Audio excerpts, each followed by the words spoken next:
Traders.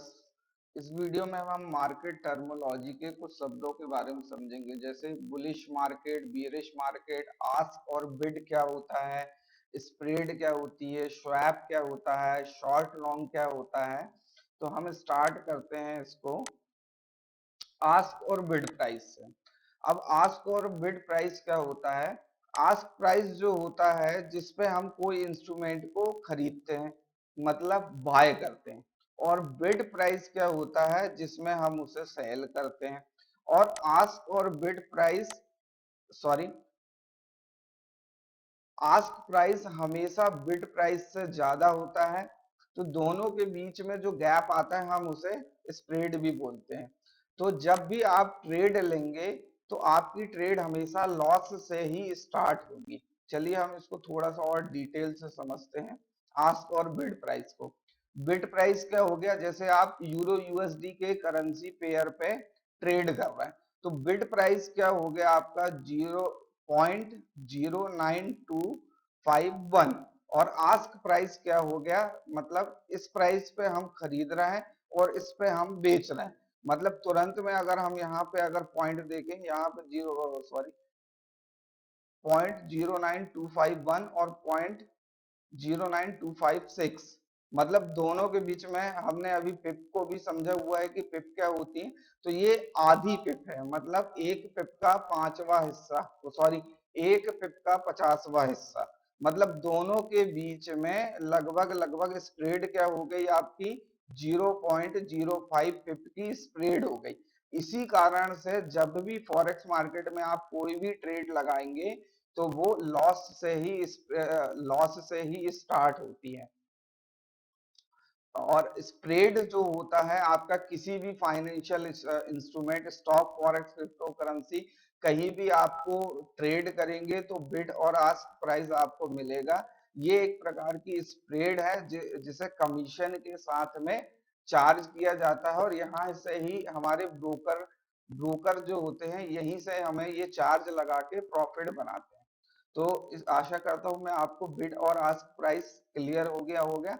और spread क्या होती है आपकी? स्प्रेड इसी बिड और आस्क के बीच में जो गैप आ रहा है, जैसे बिड प्राइस आपका ये हो गया, आस्क प्राइस ये हो गया, और ये जो चीज का बीच का गैप हो गया आपका, ये स्प्रेड कहलाती। और ये स्प्रेड हमें जैसे कमीशन चार्ज होता है उसी तरीके से ये स्प्रेड भी एक प्रकार का कमीशन है, जो कि जब भी हम ट्रेड लेते हैं तो उस ट्रेड के साथ ये भी चार्ज हमारे ऊपर एक प्रकार से लगाया जाता है, और यहाँ से ही ब्रोकर फायदा उठाते हैं, और यही ब्रोकर्स की कमाई हो गई।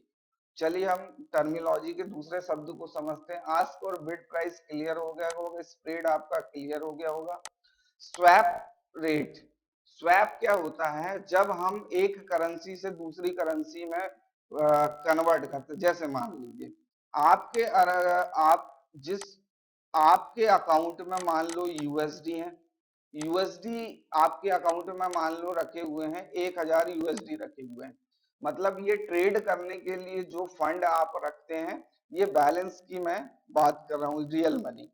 यूएसडी मान लो आपके अकाउंट में 1000 रुपए रखे हुए हैं, सॉरी, $1000 रखे हुए हैं, और आप यूरो यूएसडी के करेंसी पेयर पे काम करते हैं, यूरो यूएसडी। तो हमें सबसे पहले अगर हम बाय कर रहे हैं तो यूएसडी से यूरो करेंसी बाय कर रहे हैं, मतलब ये करेंसी पेयर क्या है?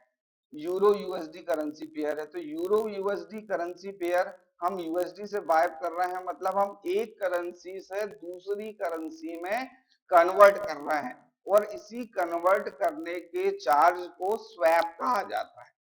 स्वैप से मतलब है जब भी आप अन्य दूसरी प्रकार की करेंसियां बाय सेल करते हैं तो यहाँ पे स्वैप भी चार्ज किया जाता है। स्वैप को आप ये बोल सकते हैं कि एक करेंसी से दूसरी करेंसी, मतलब वो करेंसी आपके पास, आप यूरो यूएसडी खरीद रहे हैं, यूरो आपके पास है नहीं, आप यूएसडी देके, डॉलर देके यूरो खरीद रहे हैं, तो यहाँ पे दोनों के बीच में जो चार्जेस लगेगा स्वैप रेट होगा ये। चलिए हम टर्मिनल में जाके समझते हैं कि ये स्वैप रेट कहाँ पे लिखा होता है, जिसे हम देख के समझ सकते हैं। अब यहाँ पे हम चार्ट के स्पेसिफिक में आपको यूरो यूएसडी का ही ये यूरो यूएसडी है, यूरो यूएसडी में हम जाएंगे स्पेसिफिकेशन में। तो यहाँ पे आप देखिएगा स्प्रेड लिखी हुई, फ्लोटिंग ये कम ज्यादा हो जाती है, डिजिट क्या है, तो ये 5 डिजिट ब्रोकर है, ठीक है। कॉन्ट्रैक्ट साइज क्या है, यहाँ एक लॉट का कॉन्ट्रैक्ट साइज रहता है, मिनी लॉट साइज से काम होता है, तो ये $1,00,000 का हो गया। यहाँ पे हम चलते हैं स्वैप में, ये लिखा हुआ है स्वैप टाइप है इन पॉइंट्स। स्वैप आप लॉन्ग करेंगे, मतलब मार्केट ऊपर जा रहा है तो लॉन्ग और शॉर्ट हमने पहले वीडियो में समझ लेंगे, आगे भी हम एक बार उसको और डिटेल से समझेंगे। लॉन्ग मतलब बाय करना, तो बाय का जब करेंगे तो आपको ये $3 3.69 माइनस होंगे, मतलब ये आपके अकाउंट से अलग से डिडक्ट किए जाएंगे। और शॉर्ट करते हैं तो आपको मिलेगा, मतलब यूरो यूएसडी को आप शॉर्ट करते हैं, सेल करते हैं और 3 दिन तक होल्ड करते हैं, इसमें स्वैप का टाइम होता है। स्वैप डेली नहीं करता है। अगर आपने कोई भी इंस्ट्रूमेंट बाय किया है और कुछ लंबे समय तक रखना चाहते हैं तो यहाँ पे दिन के हिसाब से रहता है। तो इसमें जो स्पेसिफिकेशन जैसे ही हमने खोला तो यहाँ पे ये स्वैप के बारे में जानकारी रहती है कि इसमें स्वैप कितने दिन में लगेगा। तो यहाँ पे क्या लिखा हुआ है, 3 डेज स्वैप, मतलब 3 डेज स्वैप में, और ये वेडनेसडे के दिन ये चार्ज आपको लगेगा, अन्य किसी दिन लगेगा। हर 3 दिन में जब आप लॉन्ग करेंगे, इसको खरीदेंगे तो आपको 3.69 माइनस होगा, मतलब आपके अकाउंट से कटेगा। और आप शॉर्ट करेंगे तो 1.1713 वो सॉरी 1.1731 आपको मिलेंगे, मतलब आपके अकाउंट में क्रेडिट होंगे, यानी आपके अकाउंट में ये प्लस कर दिया जाएगा इस अमाउंट को। तो ये वीडियो में हमने स्वैप और स्प्रेड को समझा कि स्वैप और स्प्रेड होता क्या है। चलिए हम मिलेंगे नेक्स्ट वीडियो में।